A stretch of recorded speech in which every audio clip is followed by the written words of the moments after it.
नमस्कार, आपका स्वागत है एनडीटीवी के खास शो इलेक्शन कैफ़े में। आज फिर हमारे साथी पुर्णेंदु और हम लोग वापस जुड़े हैं। आज बता दीजिए, आज किस बात पे बात करेंगे हम लोग कैफ़े में?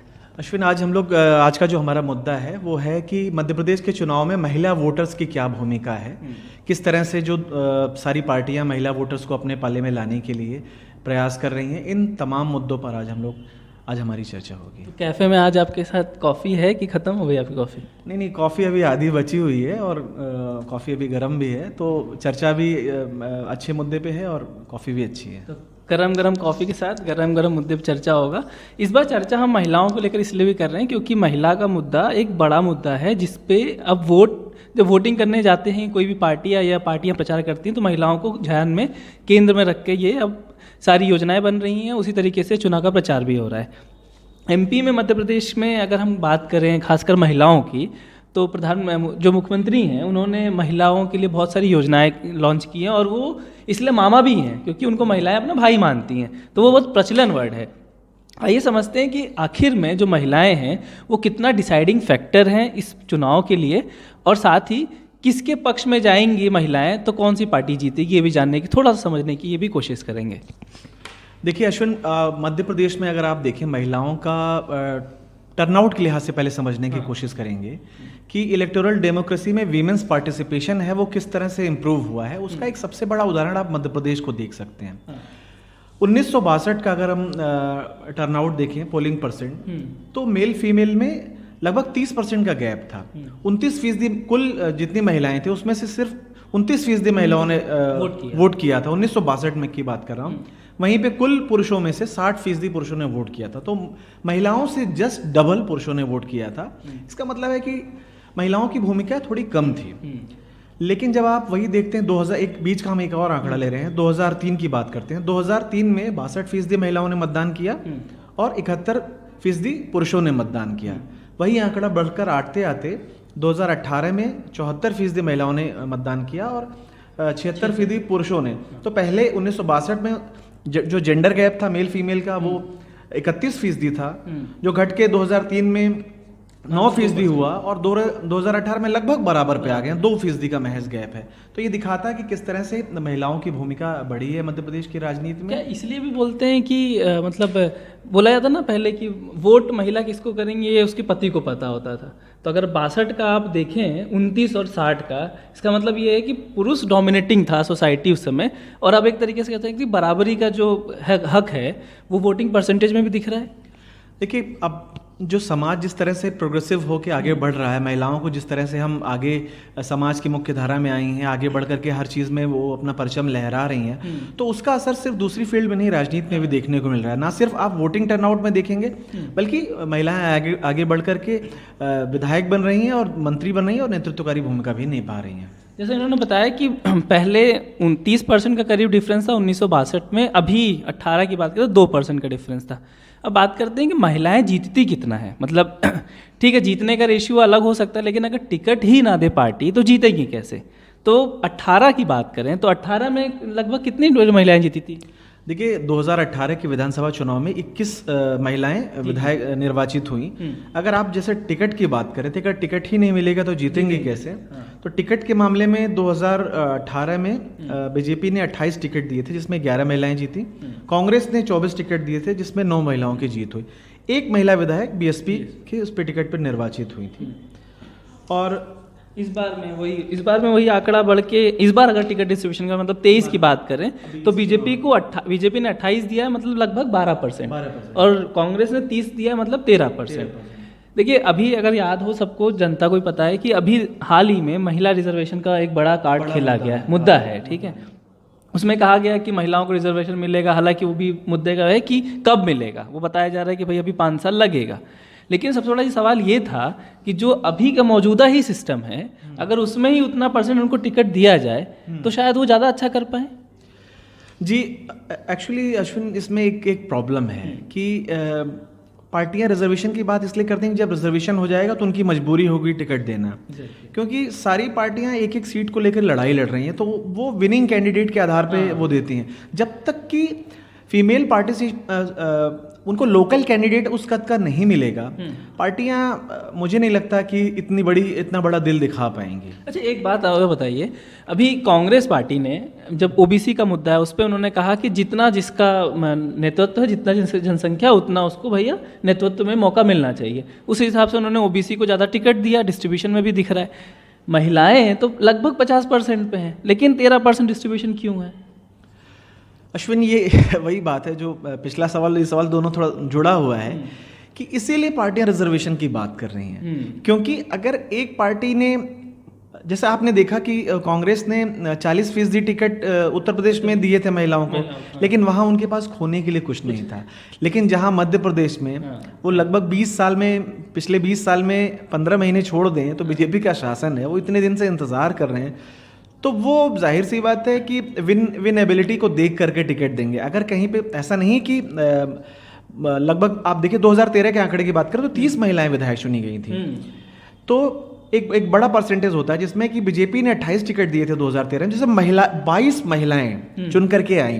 तो अगर आप सक्सेस रेट देखें तो 28 में 22 एक बड़ा परसेंटेज हो जाता है। और कांग्रेस ने 23 टिकट दिए थे तो 6 महिलाएं निर्वाचित हुई। एक चीज जो देखने में डेटा आ रही है कि जो सक्सेस रेट है अक्रॉस द पार्टी, बीजेपी जिन महिलाओं को टिकट दे रही है वो थोड़ा बेहतर कर रही है। अगर पिछले हम 2 चुनावों की बात कर रहे हैं कि 18 और 13 की बात कर रहे हैं, और जैसे आप टिकट की बात कर रहे थे तो औसतन 10 से 12% ये पार्टियां बीजेपी और कांग्रेस महिलाओं को टिकट देती हैं। नहीं, वो दिखाता भी है 13 का आंकड़ा। अब बात करें कि जो पुरुष वोटिंग का बिहेवियर है महिलाओं और पुरुषों में, वो कैसा है? मतलब एक CSGS का जो पोस्टपोल सर्वे भी है वो बताता है कि बिहेवियर क्या है महिलाओं का वोट करने का। तो वो भी आंकड़े बहुत इंटरेस्टिंग है। अगर आप देखें तो बीजेपी और कांग्रेस का लगभग पिछले इलेक्शन में महिलाओं ने लगभग बराबर दिया है। जी अश्विन, चूंकि दोनों का वोट फीसदी, ओवरऑल वोट परसेंटेज भी इक्वल था, लगभग 0.1% का फर्क था, तो वो दिखाता है कि 43% जो महिलाओं ने बीजेपी को वोट किया था आउट ऑफ 100%, और उतना ही 43% कांग्रेस को वोट किया था। तो महिलाओं ने दोनों ही पार्टियों को बराबरी से। लेकिन एक चीज इसमें ये देखने लायक है, 13 में अगर हम 13 की बात करें, स्थिति उलट थी। तो वहाँ पे बीजेपी को 46% महिलाओं ने टिकट वोट किया और 37% कांग्रेस को। इसका मतलब कि कांग्रेस की जो 18 की जीत है उसमें महिलाओं का बहुत बड़ा योगदान बोल सकते हैं। बिल्कुल महिला, देखिए कांग्रेस को जो वोट मिले, अगर पुरुषों में 39% लोगों ने कांग्रेस को वोट किया, लेकिन महिलाओं में 2018 की बात मैं कर रहा हूँ, और वहीं महिलाओं ने 43% किया, तो पुरुषों की तुलना में 4% ज्यादा महिलाओं ने वोट किया। तो ये 13 में अगर 13 की बात करें तो 13 में 36% पुरुषों ने कांग्रेस को वोट किया और 37% महिलाओं ने, मतलब 3% का। लेकिन 18 में यही फासला बढ़कर 5% का हो जाता है, जिसका परिणाम हमने देखा कि MP में कांग्रेस नंबर 1 पार्टी बनी। इसीलिए अश्विन, इसीलिए हम लोग बात करें कि पिछली बार जैसा कि शिवराज सिंह की एक मामा की इमेज है कि एक मतलब कि महिलाओं के बीच में भैया और वो हमारी भांजियां हैं, हम भैया हैं, वो सब एक इमेज है, कनेक्टेड इमेज है शिवराज सिंह चौहान, इसको मानने में कोई दो राय नहीं है। लेकिन पिछली बार कहीं ना कहीं महिलाओं का वो समर्थन उनको नहीं मिला जो हम CSGS के आंकड़े में देख पा रहे हैं। इसीलिए जैसे कि उनकी कुछ पुरानी भी चर्चित योजनाएं हैं महिलाओं को लेकर के, जिसका हम देख सकते हैं कि जैसे लाडली लक्ष्मी योजना है, ये शिवराज सिंह चौहान की बहुत ही लोकप्रिय योजना थी। लेकिन इस बार इन्होंने चुनावों से पहले एक बहुत ही महत्वपूर्ण योजना शुरुआत की है, लाडली बहना योजना, जिसकी इस चुनाव में बहुत चर्चा हो रही है। और बताया जा रहा है कि इसकी लगभग 1.25 करोड़ महिलाएं इसकी बेनिफिशरीज होंगी, जिसमें से अभी जो है 1250 रुपये प्रतिमाह देने का प्रावधान है, जिसको मुख्यमंत्री शिवराज सिंह चौहान ने कहा है इसको बढ़ा करके 3000 रुपये प्रतिमाह करने की योजना। तो देखते हैं ये योजना किस तरह से असर करती है, जिसकी की बहुत चर्चा हो रही है। और एक डिसाइडिंग फैक्टर भी है, क्योंकि अगर ये बात करें तो जून के महीने में अनाउंसमेंट हुआ था, जुलाई से इसका क्रियान्वयन, मतलब लोगों के खातों में पैसा आना शुरू हुआ। उसके बाद से जो एक माहौल था ना वो काफ़ी बदला है। मैं जब मध्य प्रदेश में गया था जून जुलाई के महीने में, तो महिलाओं में खासा जुनून था कि भैया हमें पैसा मिलेगा। और आप देखें अगर सेम पैटर्न 19 के चुनाव से कंपेयर करें तो याद है आपको, जो प्रधानमंत्री नरेंद्र मोदी की सरकार ने जो किसानों को 2000 देने का वादा शुरू किया था, देखिए वो डिसाइडिंग फैक्टर था एक चुनाव जीतने का। तो मान सकते हैं कि ये भी एक डिसाइडिंग फैक्टर हो सकता है कि बीजेपी इसी के बहाने कम से कम वापसी कर पाए। देखिए, अब चुनाव में आप जानते हैं फ्रीबीज की बहुत चर्चा होती है, और कई बार प्रधानमंत्री मोदी ने अपने भाषणों में फ्रीबीज को लेकर चिंता जताई है, और अपोजिशन पार्टीज को उन्होंने कहीं ना कहीं इसको वो किया है, लेकिन खासकर कांग्रेस को। लेकिन ये तमाम राज्यों में बीजेपी भी इस बात को समझती है कि अगर चुनाव में बेहतर करना है, और एक पार्टी जो पिछले 20 सालों में 15 महीने को छोड़ के लगातार शासन में है, तो एक जो नेचुरल एंटी इनकम्बेंसी होती है वो कहीं ना कहीं इम्पैक्ट डालती है। ऐसे में अगर आपको फिर से उसी ताकत के साथ लड़ना है तो कुछ ऐसी योजनाओं की ज़रूरत उनको ज़रूर महसूस हुई, वरना मुख्यमंत्री शिवराज सिंह चौहान एक तो 1250 रुपये अभी जो चल रहा है, और उन्होंने उसको बार बार इस बात पर जोड़ते हैं, इसको बढ़ा करके हम धीरे धीरे 1250 से 1500, 2000, 2250, 2500, 2750 और 3000 तक ले जाएंगे, और बार बार अपने हर भाषण में इसका जिक्र कर रहे हैं। और ये उनके लिए माना जा रहा है कि जो सबसे बड़ा ट्रम्प कार्ड है शिवराज सिंह चौहान के लिए वो यही है। इस योजना को लेकर के उनको यकीन है कि वो कहीं ना कहीं उनको फायदा पहुंचाएगी। अच्छा, महिला वोटर इम्पोर्टेंट इसलिए भी हैं, आप उसका अगर देखें तो सबसे पहले कांग्रेस पार्टी ने प्रियंका गांधी को मैदान में उतारा था कर्नाटक चुनाव होने के बाद, उसी फार्मूले, लगभग उसी फार्मूले पे कि महिलाओं को आपको आकर्षित करना है, उसके लिए उन्होंने प्रियंका गांधी को भेजा। प्रियंका गांधी की सबसे पहले रैली भी जो हुई तो उसमें उन्होंने महिलाओं को प्राथमिकता दी। इसी का परिणाम है कि कांग्रेस पार्टी ने भी अपने मैनिफेस्टो में 1500 रुपये महिलाओं को देने का वादा किया, सिलेंडर में 500 देने का वादा, 500 रुपये सिलेंडर देने का वादा किया, और जो जैसे कर्नाटक में उन्होंने गृह लक्ष्मी स्कीम थी उसी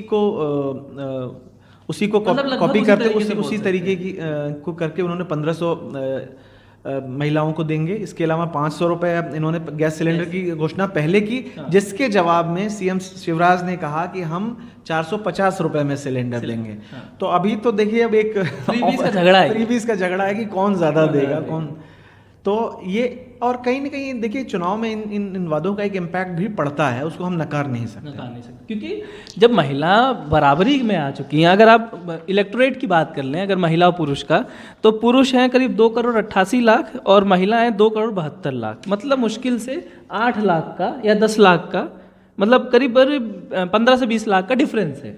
मतलब आप ये समझिए कि लगभग 48.5% जो कुल वोटर हैं उसमें महिलाएं हैं। तो इलेक्टर्स के लेवल पे तो है ही है उनकी भूमिका। दूसरा, जो उनका टर्नआउट बढ़ रहा है, तो आज की तारीख में कोई भी पार्टी महिलाओं को इग्नोर करके चुनाव जीतने की स्थिति में नहीं है। अब अश्विन, मैं एक चीज़ आपसे पूछना चाहूँगा कि जैसे हम CSDS के आंकड़े देख रहे थे, तो फीमेल्स और मेल का जो वोटिंग पैटर्न है वो उसमें डिफरेंस है, 2-3% का डिफरेंस है। मैं ये नहीं कह रहा हूँ, और 2-3% एक बाइपोलर स्टेट में जहाँ पे दो पार्टियां हैं महत्व रखता है। हाँ बिल्कुल, हाँ तो है। आपने देखा कि पिछली बार 0.1% का अंतर था, लेकिन सीटों में 9 का अंतर था। अगर ये अंतर 2-3% होता तो अंतर बहुत ज़्यादा होता। लेकिन फिर भी अगर मोटा मोटा देखें तो पैटर्न में भी बहुत अंतर नहीं है। क्या महिलाएं एक सेपरेट इलेक्टोरल कॉन्स्टिट्यूंसी अभी नहीं बन पा रही हैं? उनके अपने एक अलग मुद्दे नहीं हैं, या वो भी पुरुषों की तरह उन्हीं मुद्दों पर वोट करती हैं जैसा कि पुरुष करते हैं? या महिलाओं का अपना एक अलग तरीके से एक इलेक्टोरल कॉन्स्टिट्यूंसी के तौर पर उनको वोट करने में भी वक्त लगेगा? नहीं, मुझे लगता है कि अभी महिलाओं के लिए खासकर एक जो नेतृत्व होता है, जो चेहरा होता है, नेता होता है ना, वो जब तक नहीं बन पाएगा, जब तक कि एक दमदारी नेता महिला उम्मीदवार नहीं जिताएगी, तब तक पार्टियां उसको सीरियस नहीं लेंगी, क्योंकि पार्टियां सब ढूंढ रही हैं जिताऊ उम्मीदवार। जिताऊ वो महिला होगी तो वो उसी को टिकट देंगे, अगर पुरुष होगा तो उसी को देंगे। रही बात महिला क्या इतना पॉलिटिक्स में है, देखिए सबसे बड़ी बात तो लड़ाई इसी बात की है कि 33% रिजर्वेशन की आप बात करते हैं, आपने विधानसभा में तो नहीं दिया, लेकिन लोकल बॉडीज़ में दिया, तो वहाँ महिलाओं का रेशियो अच्छा है, बढ़ा है, पार्टिसिपेशन बढ़ा है।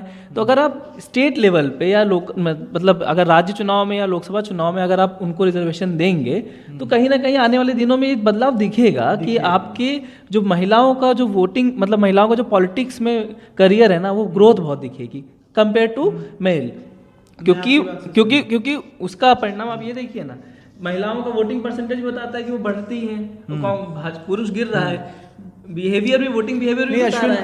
आपने जो बताया कि लोकल बॉडीज इलेक्शंस में जिस तरह से विमेन रिजर्वेशन दिया गया, तो ठीक है, शुरुआत में लोग कहते थे कि ये उनके पति इसको संचालित कर रहे हैं, लेकिन हमने देखा कि धीरे धीरे अब वो स्थिति नहीं हुई। अब वो फैसले ठीक है, कुछ जगह अब वो फैसले खुद ले रहे हैं। इवन अपनी जो रिजर्व सीट है उससे कहीं ज़्यादा चुन करके महिलाएं पंचायतों में और लोकल बॉडीज में, अर्बन लोकल बॉडीज में वो सामने आ रही हैं। तो ये दिखाता है। और दूसरी बात, अश्विन एक बहुत अच्छी बात आपने कही थी कि जब तक वीमेन लीडरशिप उस तरह से स्टैब्लिश नहीं होगी, जैसे हमने देखा राजस्थान में वसुंधरा राजे को जब 2003 में मुख्यमंत्री का चेहरा बनाया गया, तो आपने देखा कि total overall candidate, female candidate किस तरह से 100 को क्रॉस कर गए, और 2018 में वहाँ पे 189 महिलाओं ने चुनाव लड़ा। तो वो एक स्थिति, अब मुझे एग्जैक्ट अभी बात करते समय मैं फैक्चुअली कितना सही हूँ नहीं मालूम, मुझे लगता है शायद मध्य प्रदेश में अभी कोई महिला मुख्यमंत्री अभी तक उमा भारती थी। हाँ, ठीक, बिल्कुल सही। जो लीडरशिप में अगर महिलाएं आएंगी तो ऑब्वियसली उसका इम्पैक्ट उनकी पार्टी में भी दिखेगा। अगर हम एग्जांपल लें ममता बनर्जी का, तो उनके यहाँ डिस्ट्रीब्यूशन इसलिए भी अच्छा है क्योंकि पार्टी की सुप्रीमो ही खुद महिला है। हालांकि वैसा ही कंपोजिशन बसपा में नहीं मिलता है, लेकिन ममता बनर्जी की पार्टी में है। तो ये जो महिलाओं का एक मुद्दा है, जो आने वाले चुनाव में हमें देखने को मिलेगा कि मध्य प्रदेश चुनाव में महिलाएं कितना इम्पैक्ट डालती हैं। आपके पास कुछ और है जो आप बताना चाहें कि किस स्कीम्स के जरिए लड़ रही, क्योंकि एंटी इनकम्बेंसी भाजपा पे ज़्यादा है इस बार, तो उसके पास एक महिलाओं का ही सहारा है कि वो इस एंटी इनकम्बेंसी को कम कर पाए और चुनाव को कैसे भी नैया पार लगा पाए। देखिए, अगर पूरे इलेक्शन को आप ट्रैक कर रहे हैं, आप देखेंगे कि सीएम शिवराज सिंह चौहान बार बार लाडली बहना योजना को एम्फेसाइज कर रहे हैं, क्योंकि जो पुरानी योजना थी उसका एक मिनट, लाडली लक्ष्मी योजना, वो काफी पुरानी हो गई, उसकी चर्चा काफी हो चुकी है, पर वो काफी सक्सेसफुल पैसा भी मिलता है महिलाओं की शादी पर 18 साल होने की, सक्सेसफुल योजना थी। लेकिन लाडली बहना योजना ये नई योजना है और इसकी मध्य प्रदेश के चुनाव में काफ़ी चर्चा भी है। और कहीं ना कहीं कांग्रेस भी इस बात को समझ रही है कि शिवराज सिंह ने अपना एक ट्रम्प कार्ड चल दिया है। अभी 1250 रुपये प्रतिमाह मध्य प्रदेश सरकार दे रही है, जिसको शिवराज सिंह चौहान ने कहा है कि धीरे धीरे ग्रेजुअली वो उसको इंक्रीज करके 3000 तक ले जाएंगे। तो ये योजना कहीं ना कहीं इम्पैक्ट डाल रही है, और कांग्रेस भी इसके जवाब में उन्होंने भी 1500 का गृहलक्ष्मी स्कीम की वादा किया है। तो वो लोग इस तरह के वादे कर रहे हैं, कांग्रेस के नेता भी। तो ये बात हुई आज की कि कैसे मध्य प्रदेश में दोनों पार्टियां महिलाओं को आकर्षित करने के लिए किस तरीके के लुभावने वादे कर रही हैं।